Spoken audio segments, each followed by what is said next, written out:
Graças a Deus, estamos iniciando mais um programa Opção para a Vida nessa belíssima manhã de sexta-feira, hoje 11 de junho. Hoje comemora-se o Dia do Educador Sanitário e também o Dia da Marinha Brasileira. Queremos parabenizar a todos os educadores que trabalham na vigilância sanitária. Vocês estão de parabéns pelo êxito e pelo trabalho realizado por todos os que estão enfermos. Nessa manhã estaremos ouvindo dentro de instantes o reverendo Hernandes Dias Lopes falando sobre o tema Deus em primeiro lugar. Quem é que está ocupando o primeiro lugar no seu coração? É isso que você vai ouvir agora e em seguida o reverendo Joabe trazendo a primeira parte de uma mensagem sobre o que foi o primeiro simpósio da família.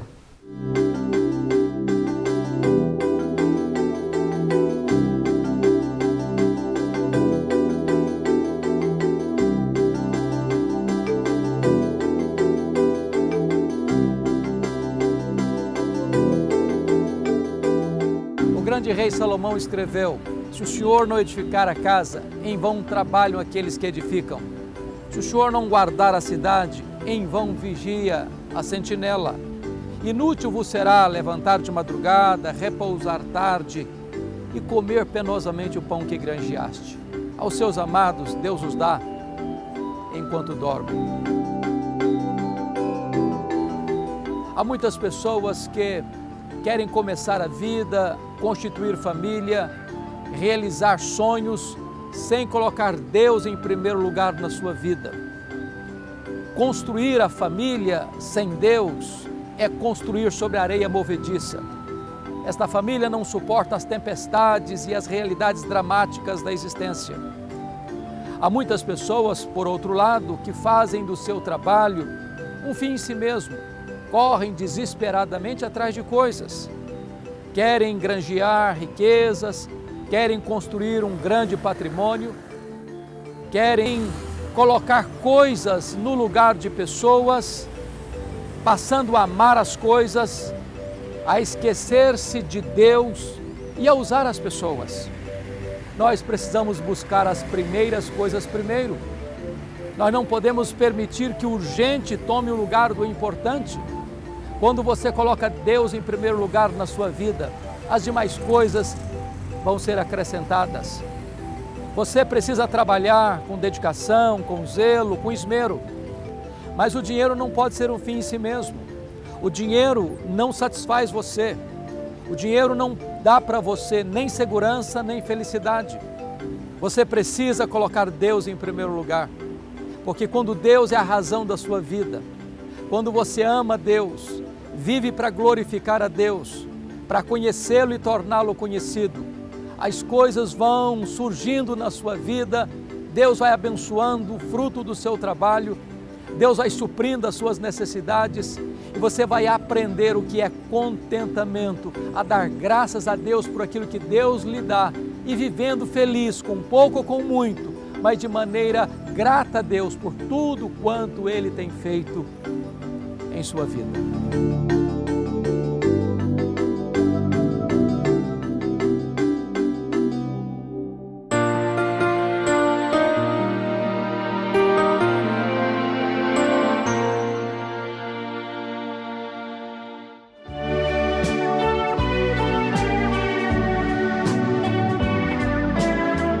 Quero saudar os irmãos com a paz do Senhor Jesus.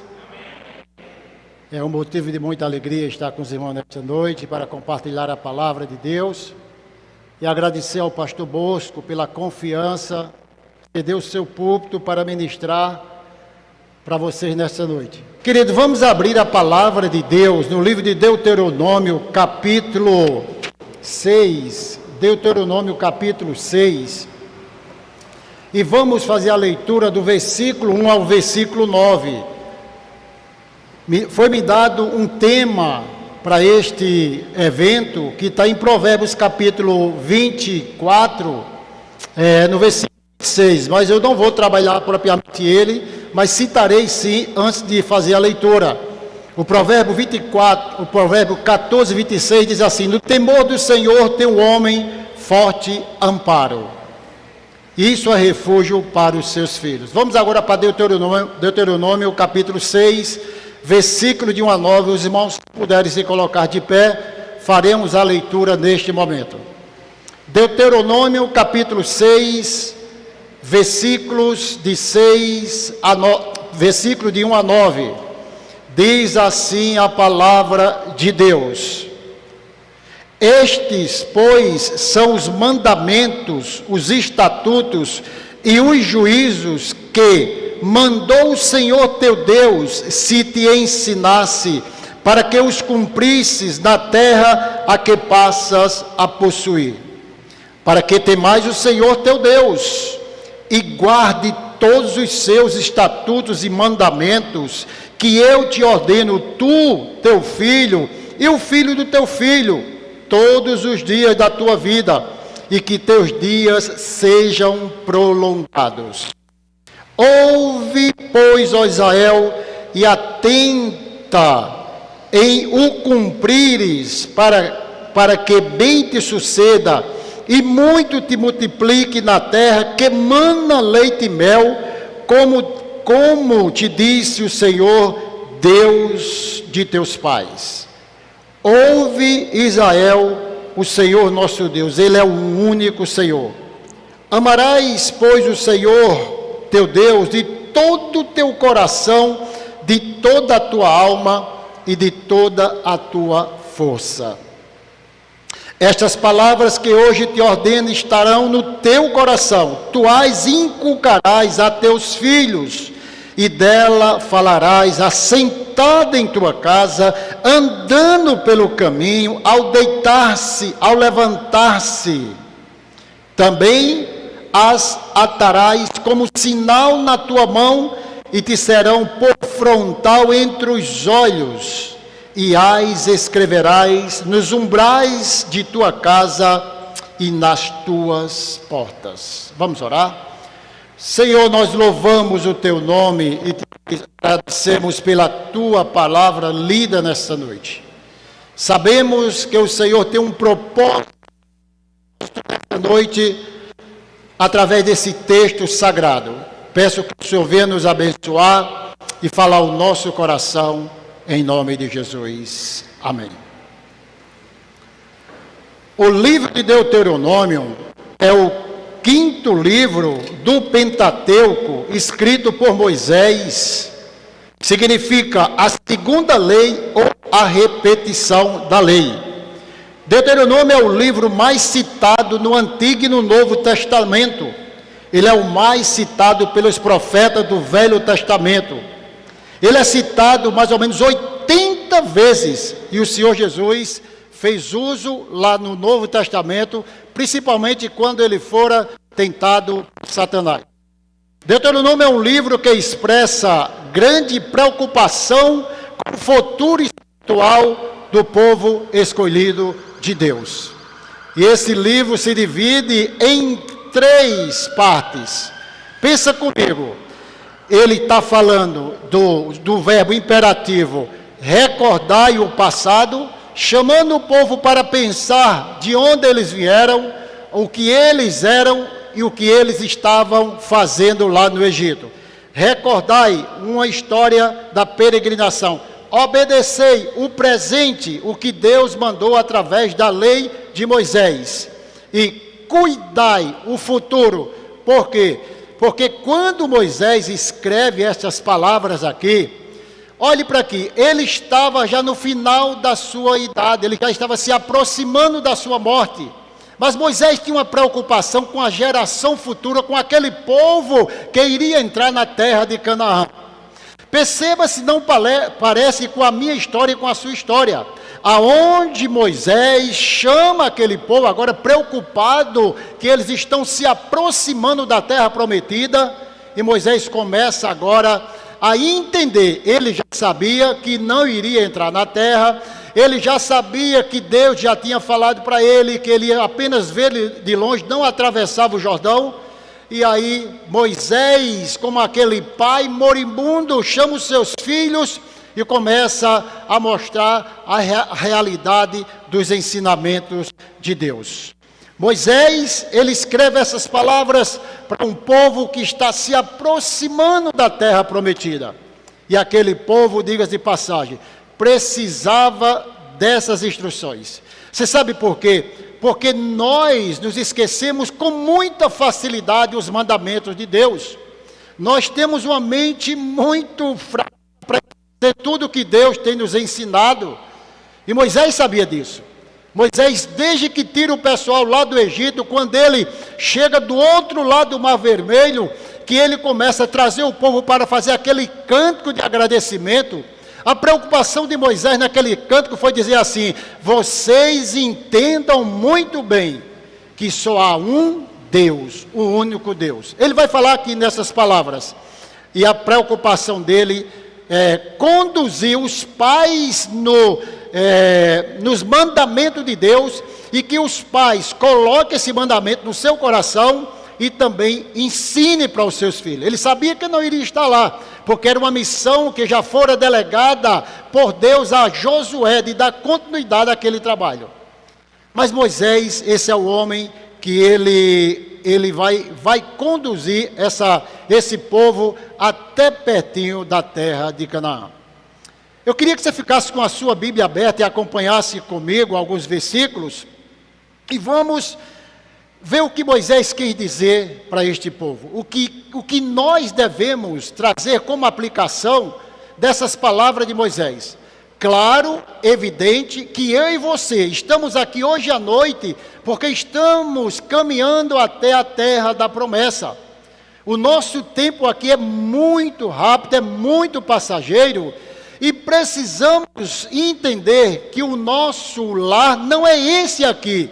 É um dia estarmos na presença do nosso Deus de uma forma definitiva.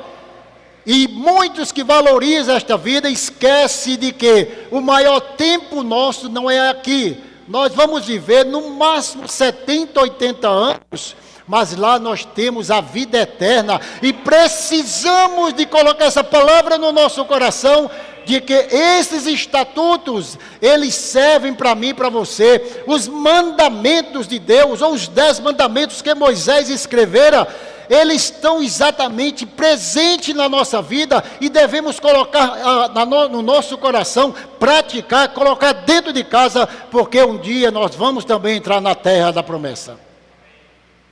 E ele começa dizendo assim: este, pois, são os mandamentos, estatutos que mandou o Senhor teu Deus te ensinassem, para que os cumprisses na terra a que passas a possuir. A terra que vocês estão chegando, se aproximando, é uma terra santa, é uma terra que mana leite e mel. Agora vocês não devem esquecer, olha que pai bondoso, alertando a nação. Mas sabe por quê? Porque esse povo estava vivendo talvez em um momento difícil lá no Egito, onde era uma nação politeísta, onde prevalecia um panteão egípcio, e eles tinham muita facilidade de criar outros deuses. E Moisés disse: vocês tomem cuidado, porque só existe um Deus que vai levar você até a terra da promessa. Para quem Deus está falando aqui agora? Para quem Moisés está falando? Quem são os interlocutores, os ouvintes? Olhe que Deus não está falando para quem ficou no Egito. Olhe para quem não está falando para aqueles que se rebelaram contra ele. Deus está falando através de Moisés para um povo escolhido de Deus. Se você perceber do versículo 1 ao versículo 5, a palavra Senhor, ela é aparecida em caixa alta, todas as letras maiúsculas. O que é que isso significa?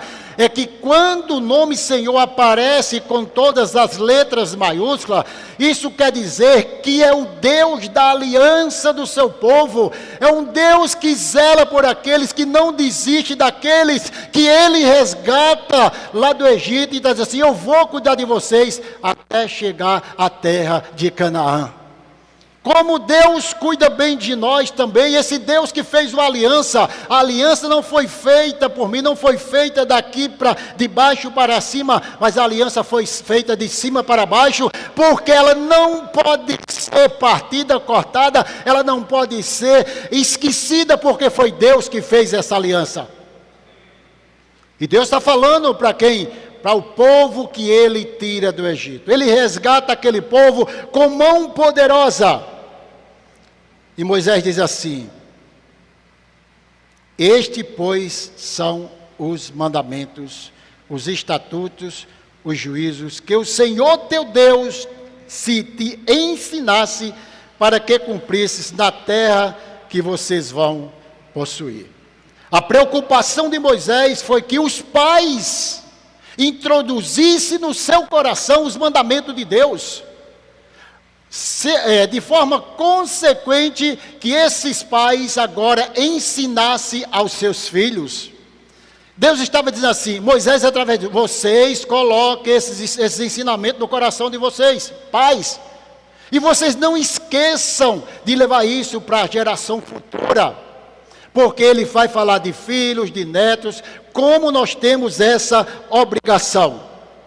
No versículo 1, ele diz: para que se cumpra o pacto da promessa que Deus fizera no capítulo 2 de Gênesis, lá em Abraão.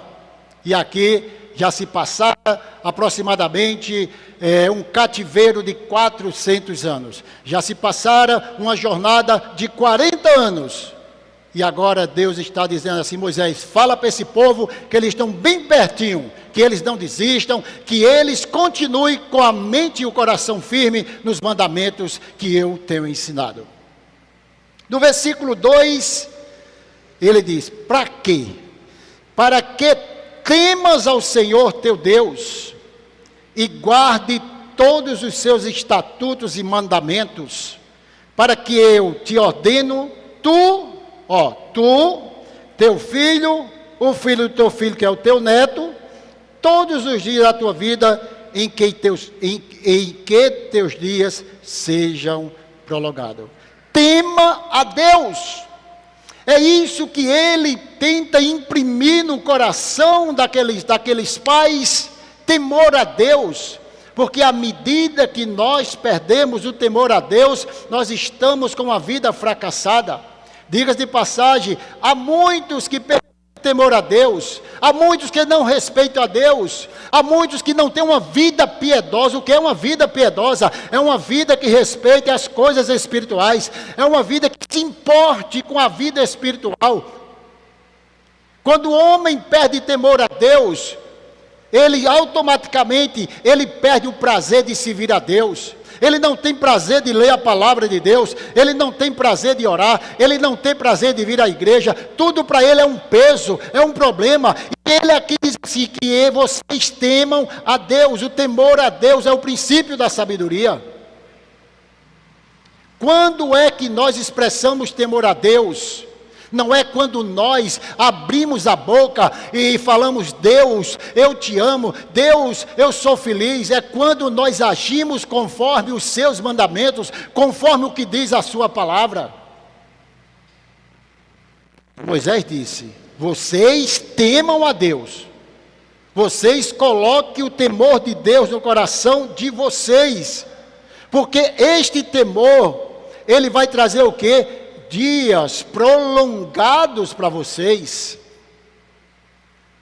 No versículo 3, Moisés diz assim: ouve, pois, ó Israel, e atenta em cumprires, para que bem te suceda, e muito se multiplique na terra que mana leite e mel, como te disse o Senhor, teu Deus de teus pais.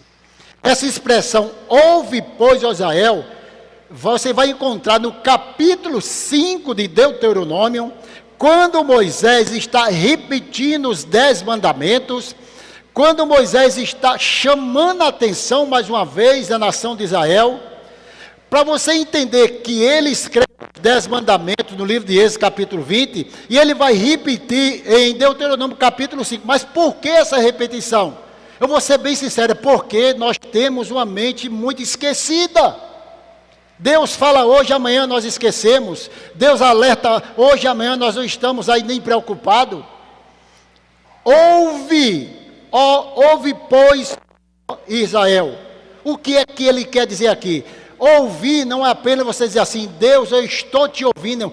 Quando ele fala ouvir, é que você tenha a disposição para ouvir, a disposição para obedecer, a disposição para aprender, a disposição de entender tudo o que o Senhor está falando. Quantas vezes, meus irmãos, Deus está falando conosco e nós estamos, talvez, dando ouvido no mercador.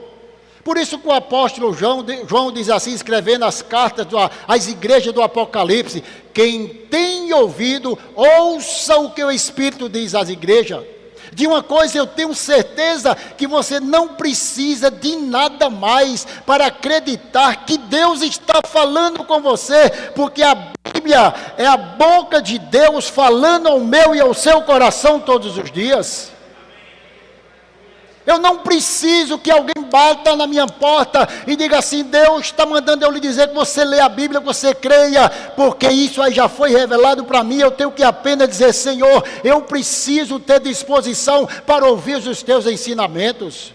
Mesmo que seja disciplina, mesmo que seja palavra dura que Deus queira falar ao meu coração, eu tenho que estar com o meu coração aberto, eu tenho que estar com meus ouvidos abertos e dizer, Deus, fala que o teu servo ouve. Ouve, pois, ó Israel, escuta o que Deus está falando. Moisés insiste, e essa palavra vai se repetir muitas vezes. Ouve, ó Israel, abre os teus ouvidos. Quantas vezes a gente fala assim, me escute o que Deus está falando, abre os seus ouvidos, não brinca. E quantas vezes, pastor Bosco, nós estamos somente ouvindo e não estamos fazendo nada. Sabe por quê? Porque Deus está dizendo, eu tenho algo muito especial para vocês. Vocês vão chegar em uma terra que mana leite e mel. Escute que o que tem lá é melhor do que nós temos aqui. O que Deus preparou na eternidade não se compara com isso aqui que nós estamos vivendo.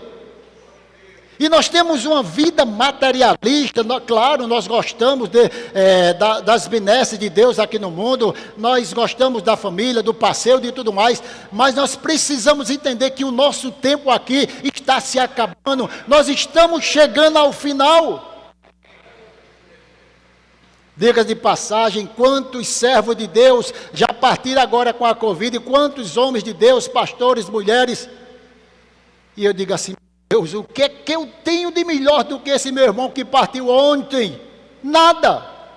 É porque Deus está querendo me dar mais uma oportunidade de ficar aqui na terra, e eu preciso de Deus, eu quero ouvir a tua palavra, eu quero andar nos teus caminhos, eu quero viver, Senhor, os teus ensinamentos.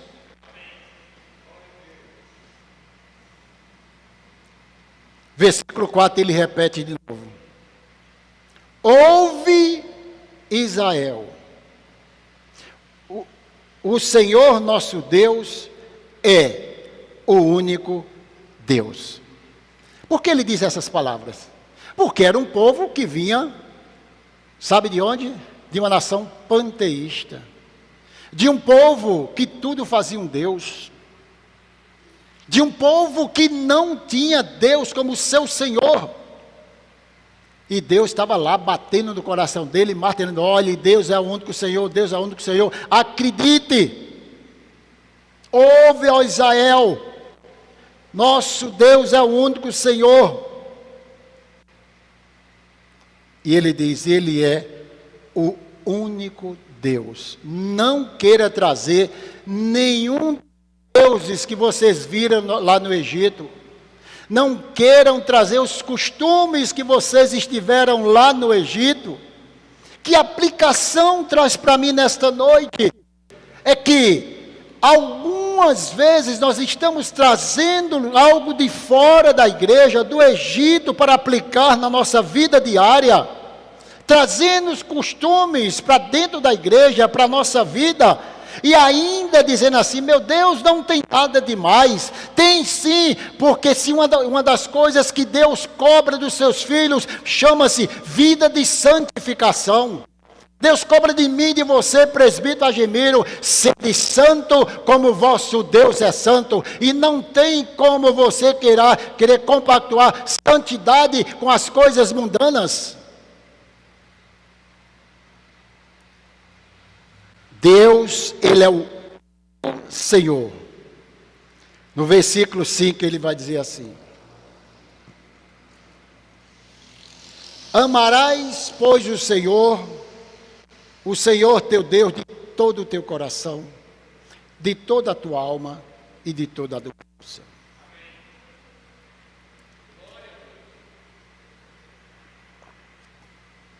Você sabe quando é fácil a gente dizer eu amo a Deus? Sabe quando é que nós falamos, isso é o Deus que eu amo? Quando nós somos atendidos por Ele. Quando recebemos uma bênção de Deus, a primeira coisa que vem, por isso que eu amo esse Deus, Ele ouviu a minha oração. Mas amar a Deus é em todas as circunstâncias da vida. Amar a Deus quando você está sendo disciplinado, quando você está na caverna, quando você está atravessando o mar revolto da vida. Eu amo esse Deus, porque eu sei que eu estou aqui porque não mereço, mas Deus tem sustentado a minha vida. Israel, ame a Deus, o Senhor teu Deus, amarás. É isso que Deus quer de mim e de você. Ame a Deus. Nós estamos amando mais a vida boa, nós estamos amando mais as bênçãos recebidas de Deus do que o próprio Deus. Deus é muito bom quando atende a oração de muitos. Quando não atende, isso não é Deus, isso não é coisa que faça. As interrogações penetram a nossa mente e o nosso coração. Meu Deus, por que isso está acontecendo na minha casa? Meu Deus, por que isso aconteceu com o meu filho? Meu Deus, por que isso aconteceu talvez com o meu marido? Não temos que questionar nada, porque Deus é soberano e Ele faz como quer. Ele leva quem Ele quer, Ele deixa quem Ele quer, Ele cura quem Ele quer, Ele sara quem Ele quer. Pastor Bosco, eu tive que aprender dizer, Deus, eu vou fazer como o apóstolo Paulo. Aprendi a viver contente em toda e qualquer situação. Aprendi. Sabe quando é que você aprende? Quando sofre. A vida te ensina. O que foi que Jó fez? Eu já procurei na Bíblia, foi que pecado tão grave Jó cometeu para perder todos os seus bens, perder todos os seus filhos, perder a saúde. Uma das coisas que nós mais fazemos, sabe o que é? Perguntas a Deus. Perguntas a Deus quando nós estamos passando por dificuldade. Segundo Hernandes Dias Lopes, escrevendo um livro sobre as teses de Satanás, falando de Jó, ele disse que Jó fez 16 perguntas para Deus. Deus fez 70 perguntas para Jó. Entenda, Jó encontrou paz no seu coração, não quando ele perguntou a Deus, mas quando Deus perguntou para ele. Você pode perguntar o dia inteiro para Deus que você não tem sossego na alma, porque você não tem uma resposta convincente do jeito que você quer, porque Deus não trabalha com essa tese de querer agradar os nossos sentimentos. Louvamos a Deus pela compreensão daqueles que estarão dispostos a nos ouvir a conclusão desta mensagem na próxima segunda-feira. Só lembrando, nesses instantes finais do nosso programa, que os cultos presenciais aos domingos estão suspensos durante essa quinzena. Só teremos transmissão online, escola dominical e o culto à noite às 18 horas. Porém, você está lembrado que às terças-feiras e às quintas-feiras nós temos culto presencial durante a semana. Não desperdice a oportunidade de subir à casa do Senhor. Tenham todos um bom dia, um bom final de semana e que todos fiquem com Deus.